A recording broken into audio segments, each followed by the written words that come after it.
Bonjour Emmanuel Veil. Aujourd'hui, nous allons parler du dos. Nous allons parler des bienfaits et des méfaits de la musculation sur le dos. Euh, Notre dos, je ne vais pas vous faire un cours d'anatomie, hein, il est fait de plus ou moins 33 vertèbres, avec des cervicales, des dorsales, des lombaires, des sacrés. Et c'est on va dire, notre grosse charnière du corps, hein. Donc il faut y faire très très attention. Et dans la musculation, on peut faire en sorte que notre dos vieillisse très très bien et on peut abîmer notre dos très rapidement. Les bienfaits de la musculation sur le dos. Les bienfaits de la musculation, le fait de renforcer toutes les, on va dire les gouttières dorsales, tout ce qui est équilibré. Notre colonne vertébrale est un petit peu comme un mât comme sur un bateau. Et on a des câbles qui tirent un peu de partout pour pouvoir équilibrer ce mât pour qu'il puisse tenir. Ce mât, il a besoin d'avoir, on va dire, une tension constante entre devant, derrière, sur les côtés. C'est pour ça que il faut se dire que nous avons dans notre squelette des muscles qui sont hypertoniques et des muscles qui ont tendance à se relâcher facilement. Si on prend, on va dire, la partie dorsale, très souvent, c'est une partie qui est hypertonique. La partie frontale, très souvent, est une partie qui a tendance à avoir, on va dire, moins de mobilité musculaire et à se relâcher un petit peu. C'est pour ça que le plus important, c'est de se dire que vos lombaires travaillent toute la journée et ont un travail constant, on va dire pratiquement, alors je ne vais pas vous dire 100%, mais ont un gros travail, autant statique, autant que dynamique. Alors que la paroi abdominale, elle, peut avoir facilement du relâchement, donc il va falloir souvent la travailler 3 fois plus que les lombaires. Personnellement, dans ma salle de remise en forme, c'est rare que je fasse travailler les lombaires à quelqu'un, sauf dans un but précis par rapport à un sport précis, qui peut être de la musculation, qui peut être de tas de choses. Mais pour une personne lambda, pour pouvoir créer un bien-être par rapport à son dos, très souvent, je lui fais faire des étirements au niveau des lombaires, mais je ne lui fais pas faire de la musculation par rapport aux lombaires. En tout cas, avec des mouvements spécifiques aux lombaires. Par contre, je lui fais faire des abdos pour qu'elle puisse justement rééquilibrer ce déséquilibre qu'il y a souvent entre le devant et le derrière de la colonne vertébrale. Après, j'y mets des mouvements polyarticulaires qui, quand ils sont bien faits, comme le squat, comme le soulevé de terre, vont quand même faire contribuer les lombaires donc dans une phase et statique et dynamique, et donc ils vont pouvoir, on va dire, aider à un maintien musculaire et pourquoi pas pouvoir se développer aussi. Mais ce n'est pas une priorité pour une personne lambda. Les mouvements qui sont bénéfiques pour le dos, il y en a plein quand ils sont bien faits. C'est-à-dire que la priorité est la bonne exécution du mouvement. En musculation, on en parle et on en reparle. Il faut essayer de débrancher l'ego. Et malheureusement, c'est compliqué dans notre sport où très souvent nous avons, je vais dire nous pour englober tout le monde, des égos hypertrophiés, on va le dire. Et il faudra arriver à les débrancher. Donc ça veut dire que si on veut avoir donc un équilibre dans ce dos, que ça soit bodybuilder ou que ça soit personne lambda, il faut arriver à comprendre que l'exécution de l'exercice est très importante par rapport à la charge. C'est-à-dire que si on veut gagner un dos sain, et les gens qui ne l'ont pas fait pourront témoigner de leur expérience avec des dos abîmés, euh, quand on fait un mouvement comme par exemple le squat, le soulevé de terre, qui pour moi sont des mouvements de rééducation. C'est-à-dire que un squat bien fait, c'est un mouvement qui est formidable. Parce que le corps est dans une position qu'il peut avoir par rapport donc à du lever de charge, qu'il peut avoir par rapport à des tas de choses dans la journée, où il va prendre sa forme, on va dire, sa position naturelle. C'est-à-dire que personne n'a le même squat, entre guillemets. Si on fait un squat en prenant la charge simplement comme un accessoire, en ayant un dos bien droit, une tête bien relevée, en ayant les talons bien ancrés au sol et en descendant doucement, en remontant doucement avec une amplitude qui est en fonction de la souplesse de la personne, on peut avoir que des effets bénéfiques. On peut commencer à vide et on peut avoir que des effets bénéfiques. Le dangereux du squat, c'est le trop de poids. Le dangereux du squat, c'est la mauvaise exécution. Je pourrais dire la même chose pour le soulevé de terre. Le soulevé de terre, vous soulevez un carton qui est au sol. Donc c'est un mouvement qu'on va faire tous les jours, qu'on peut faire tous les jours. S'il est dangereux, c'est qu'on a le dos arrondi, c'est qu'on a la tête qui est penchée vers l'avant, c'est qu'on est sur la pointe des pieds. Une bonne exécution d'un soulevé de terre, c'est un mouvement où vous allez justement renforcer tous les muscles de la partie de la gouttière dorsale, contribuer donc on va dire au travail des fessiers, des muscles au niveau des cuisses, des quadriceps, des ischios, des stabilisateurs. Donc il y a tout un ensemble de groupes musculaires qui sont là dans une synergie et une dynamique, dans une position anatomique correcte, qui peut être que bénéfique justement à cet ensemble du corps et de cette colonne vertébrale, et qui va lui apprendre des automatismes de position, des automatismes de sécurité qui vont faire que ce dos non seulement va pouvoir se renforcer, mais en plus se sécuriser dû à une position, on va dire, créée par ces automatismes. Dans les mouvements bénéfiques, je vous dirais les abdos, les abdos, les abdos. Mais les abdos, attention. Attention parce que dans les centres de remise en forme, comme à la maison, comme sur YouTube, vous avez plein de mouvements d'abdos qui sont hyper dangereux pour le dos. Pourquoi? Parce qu'on confond tout. Parce que peut-être il y a des profs qui ont oublié leur anatomie, ou il y a des gens qui n'ont pas de diplôme et qui ne se sont pas vraiment intéressés à la question. Peu importe si on a un diplôme ou pas un diplôme, si on est passionné, ça veut dire qu'on a plongé son nez dans un livre de bioméca et d'anatomie et on sait comment ça fonctionne. Les abdos, c'est le grand droit. Hein, c'est le muscle qu'on a donc attaché, on va dire, aux côtes et qui descend jusqu'au pubis. Donc ça veut dire qu'on doit avoir un fléchissement de ce muscle, puisqu'on parle de dynamique, hein, de travail dynamique. Donc ça veut dire que si on n'est pas dans du gainage, bien sûr, à ce moment-là, on part sur le principe que vous devez avoir les épaules qui se rapprochent du bassin. Du bassin, je dis bien, hein, d'accord? Donc là, on va créer une flexion du muscle, le grand droit, qui est qu'un seul muscle, hein. Il n'y a pas plusieurs petits muscles, hein. C'est pas les abdos. Les abdos, c'est une région, hein. Donc, il n'y a qu'un seul muscle, le grand droit. Et ce muscle, donc, a besoin d'avoir une flexion pour bien travailler. Très souvent, dans les salles, je vois des gens travailler avec les jambes tendues, dans n'importe quelle position, en pensant qu'ils travaillent les abdos. C'est faux. Alors, votre grand droit, quand vous êtes en position, par exemple, je vais prendre un exemple, vous êtes sur les coudes, sur la machine pour faire les abdos où on est un peu suspendu, et vous montez les jambes tendues. Donc là, votre grand droit, il fait un travail de gainage, un travail statique.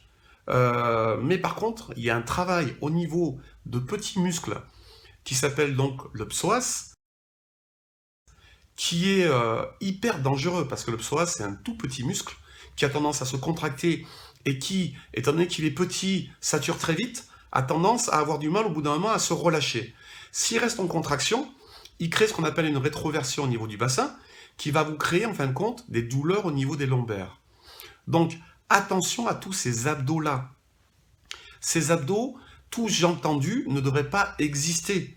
Hein, apprenez à faire travailler le grand droit, si c'est le grand droit que vous voulez faire travailler. Après, si par exemple, je vous donne un exemple, vous êtes dans la danse acrobatique avec les jambes tendues sans arrêt, peut-être qu'il faut faire travailler le psoas. Mais par contre, si vous le faites travailler, étirez-le au maximum.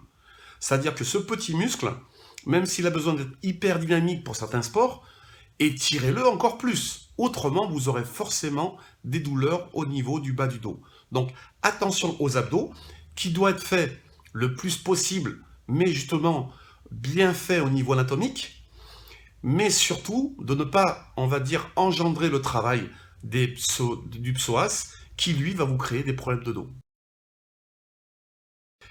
Si vous faites beaucoup de musculation, je vous dirais, pareil, attention, les mouvements les plus intéressants pour la musculation, alors malheureusement je dirais parce que c'est la nouvelle mode, on en fait de moins en moins dans certaines salles, le squat, le soulevé de terre, tous les mouvements qui vont faire travailler, on va dire, le bas de votre corps, ont tendance à créer aussi un stress sur un muscle qui s'appelle le pyramidal.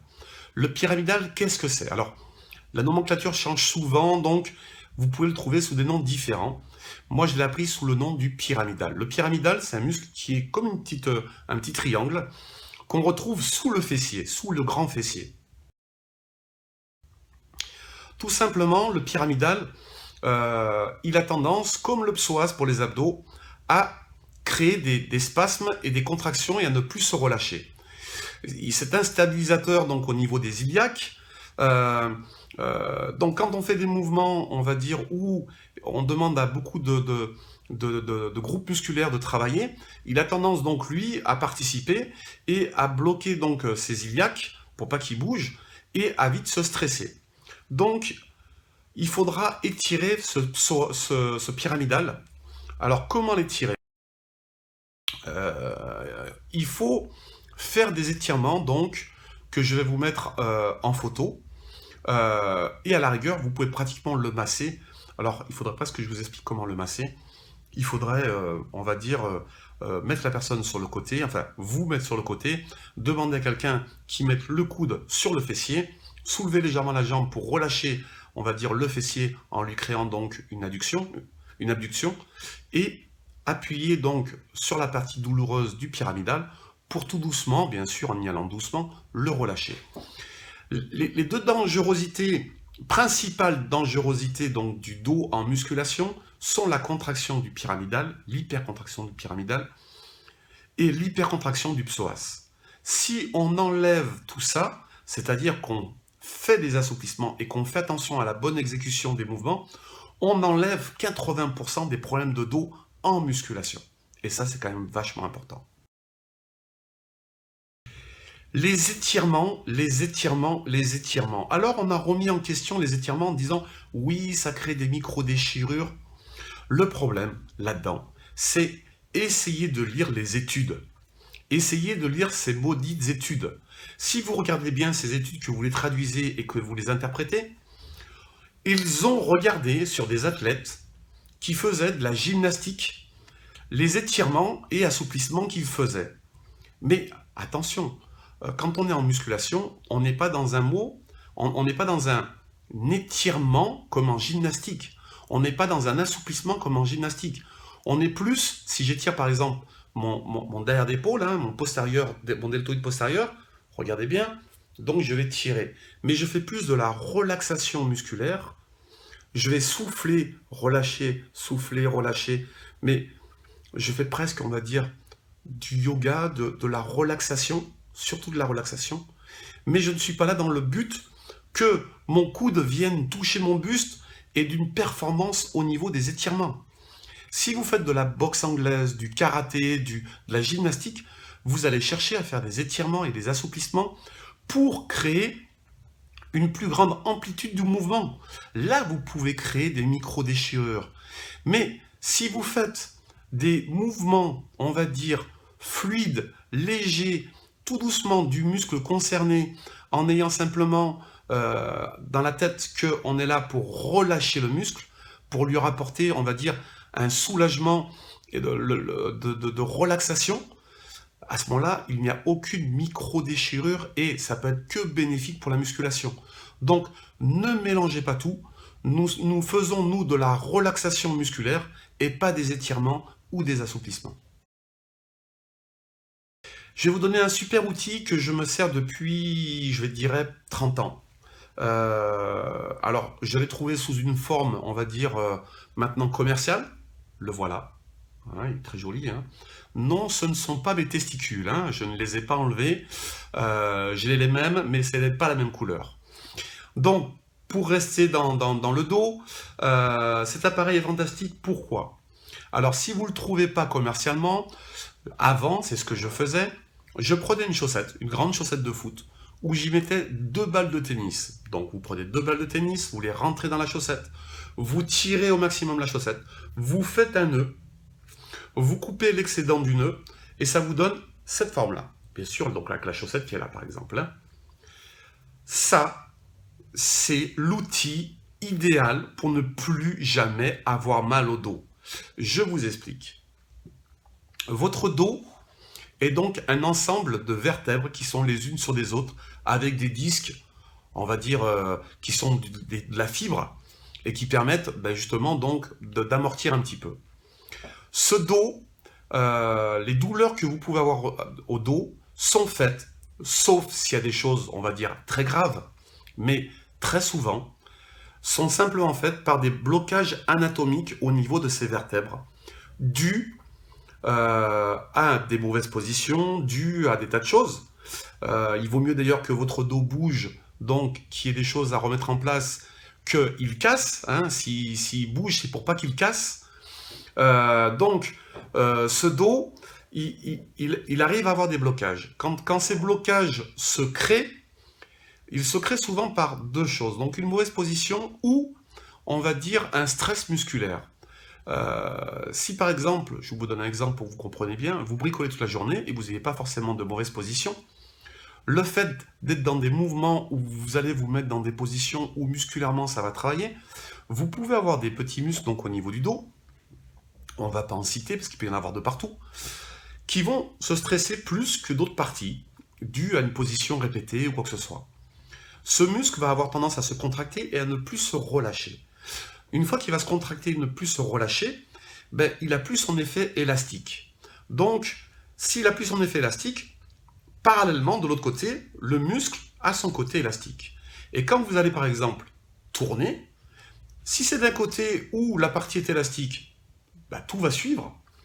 Si jamais vous tournez dans l'autre sens et que cette partie-là, donc, elle est plus élastique parce qu'il y a eu un stress musculaire, tout simplement, étant donné qu'elle est plus élastique, c'est la vertèbre qui va être obligée de se bloquer. Et donc, elle va se mettre dans un blocage anatomique qui va vous créer la douleur. Donc, la vertèbre ne vous crée pas la douleur. C'est le muscle qui va être après, donc, mis en sécurité parce que votre muscle, quand il est dans cette phase-là de contraction et qu'en plus, il y a eu un blocage anatomique, il va envoyer donc des messages au cerveau en disant « Attention, il y a danger ». Donc, votre cerveau va vous envoyer des messages de douleur pour que vous évitiez de bouger parce qu'il ne sait pas à quel danger vous êtes exposé. Donc, sa façon à lui de se protéger, c'est de vous créer la douleur. Donc, le plus important là-dedans, pour enlever la douleur et même pour peut-être remettre la mobilité au niveau de la vertèbre, c'est d'enlever ce stress musculaire. Alors, on peut faire des étirements, mais ça prend un petit peu de temps, ou alors il faut toujours en faire. Mais bon, en salle de musculation, c'est assez rare. Ou alors, on peut, par ce petit objet, le mettre contre le dos, tout simplement. On l'applique donc contre la colonne vertébrale. Vous avez la colonne vertébrale qui est ici, votre dos qui est ici. Vous mettez ça contre un mur et votre dos, d'accord, entre les deux. Et à l'endroit douloureux, ou alors surtout le long de la colonne si vous voulez faire de la prévention, mais en tout cas si vous avez mal, à l'endroit douloureux, tout simplement, vous faites des petits squats répétés sur 10 cm, pas plus, et vous les faites le temps que, je ne vais pas dire que la douleur disparaisse, mais que vous sentiez que ça devient légèrement rouge et chaud. Parce que ça va recréer de la circulation, ça va recréer un fluide musculaire, donc ça va permettre de recréer cette mobilité. Et avec cet appareil-là, ou la chaussette avec les 2 balles de tennis, ça va vous permettre d'enlever toutes les douleurs musculaires et de prévenir de tous les blocages anatomiques. Je vous promets que si vous faites ça 5 minutes par jour en prévention, ou le jour où vous avez mal, que vous le faites répéter, vous allez vous rendre compte, c'est magique. C'est magique. Alors, je ne vous dis pas où j'ai acheté ça, je ne veux pas faire de publicité. Je vous dis, 2 balles de tennis, une chaussette, vous coupez, et vous verrez, c'est fantastique. Et ça coûte 0 francs. Que puis-je dire pour protéger le dos? Et je vous dirais, déjà, avant de faire de la musculation, allez voir donc un médecin pour avoir un certificat médical, pour être sûr que vous n'avez pas de gros problèmes, hein, attention. Hein. Après, allez dans une salle où vous êtes sûr que vous ayez un coach. N'allez pas dans les salles où vous allez payer un abonnement, il n'y a personne. Parce que si vous avez un problème que vous ne connaissez pas ou un début de problème, vous avez des grandes chances de l'aggraver. hein. C'est malheureux à dire, mais c'est comme ça. On est maintenant dans une ère où la remise en forme se fait de moins en moins avec les coachs, alors qu'elle devrait se faire de plus en plus dans le sens inverse, hein. C'est malheureusement en train de payer le prix du low cost. Voilà. Après, je vous dirais l'alimentation est en gros une grosse partie par rapport au dos. Et oui, quels sont les rapports entre eux? Ben, si vous prenez de plus en plus de ventre, si vous avez une distension au niveau abdominal due, on va dire, à trop de graisse sur la paroi abdominale ou un ventre trop distendu ou pas d'abdos, eh ben, ça va vous créer un déséquilibre par rapport à ce bas du dos qui va vous créer justement donc ce problème de dysfonctionnement au niveau des lombaires et donc de déséquilibre au niveau de cette colonne vertébrale. Après, le surpoids peut être aussi un gros problème, hein. Le surpoids, c'est-à-dire, si vous marchez avec 50 kg de graisse, et ça peut vite se faire quand on fait une prise de volume en pensant qu'on est énorme, et alors qu'on est plus gras comme un cochon qu'autre chose, et bien vous avez quand même, on va dire, un sac de 50 kg sur le dos qui n'est pas un moteur, puisque ce n'est pas du muscle, mais qui est un poids à charge. Donc ça va tasser les disques, ça va vous mettre dans des positions qui vont être de plus en plus dangereuses, parce que dès que vous faites une flexion, et ben, on va dire, avec le bras de levier, il y a beaucoup plus de poids au bout, donc on crée une dangerosité qui devient de plus en plus importante. Donc attention aux grosses prises de poids, attention à la malbouffe, ça peut être aussi un problème au dos. Après, pour les passionnés de body, c'est un peu difficile, mais je dirais pour les personnes lambda, n'hésitez pas à faire des sports comme le tai chi, le qigong, le yoga, ou même de la relaxation, qui vont vous permettre d'avoir une fluidité musculaire et, je dirais, psychologique, et qui vont vous permettre d'avoir des mouvements qui vont créer justement ce relâchement musculaire et cet équilibre musculaire, hein. Je sais que c'est pas au goût du jour, mais je vous dirais, il y en a d'autres. Alors, arrêtons de penser que la natation va faire du bien au dos, c'est totalement faux, hein. Les anciennes prescriptions de dire vous avez mal au dos, arrêtez la musculation, allez faire de la natation, c'est totalement faux.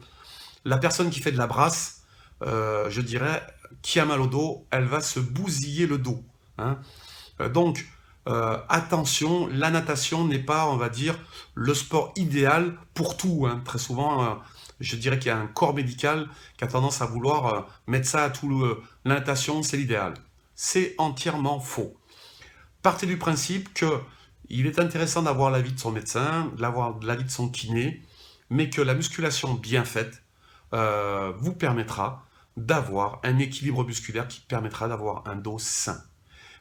Je vous invite aussi d'avoir un sport en plein air ou d'avoir un sport de relaxation pour pouvoir vous aérer la tête, pour pouvoir assouplir votre dos et qu'il ait, on va dire, un autre schéma musculaire à avoir. Voilà pour le dos. On pourrait en dire beaucoup plus. J'ai sûrement oublié des choses, mais malheureusement, il faut faire des vidéos pas trop longues, autrement personne ne va les regarder. Je vous invite à me suivre donc sur ma chaîne, à vous abonner. Tout le monde me dit comment ça se fait que tu as pas autant d'abonnés sur ta chaîne que certains. Ben parce que je fais pas des vidéos dans le but d'avoir un maximum de likes ou d'abonnés. Je fais des vidéos où il faut un petit peu réfléchir, où il faut un petit peu penser, et je pense que c'est pas donné à tout le monde. Voilà. Bonne soirée, bon entraînement, bonne alimentation, et à la prochaine vidéo.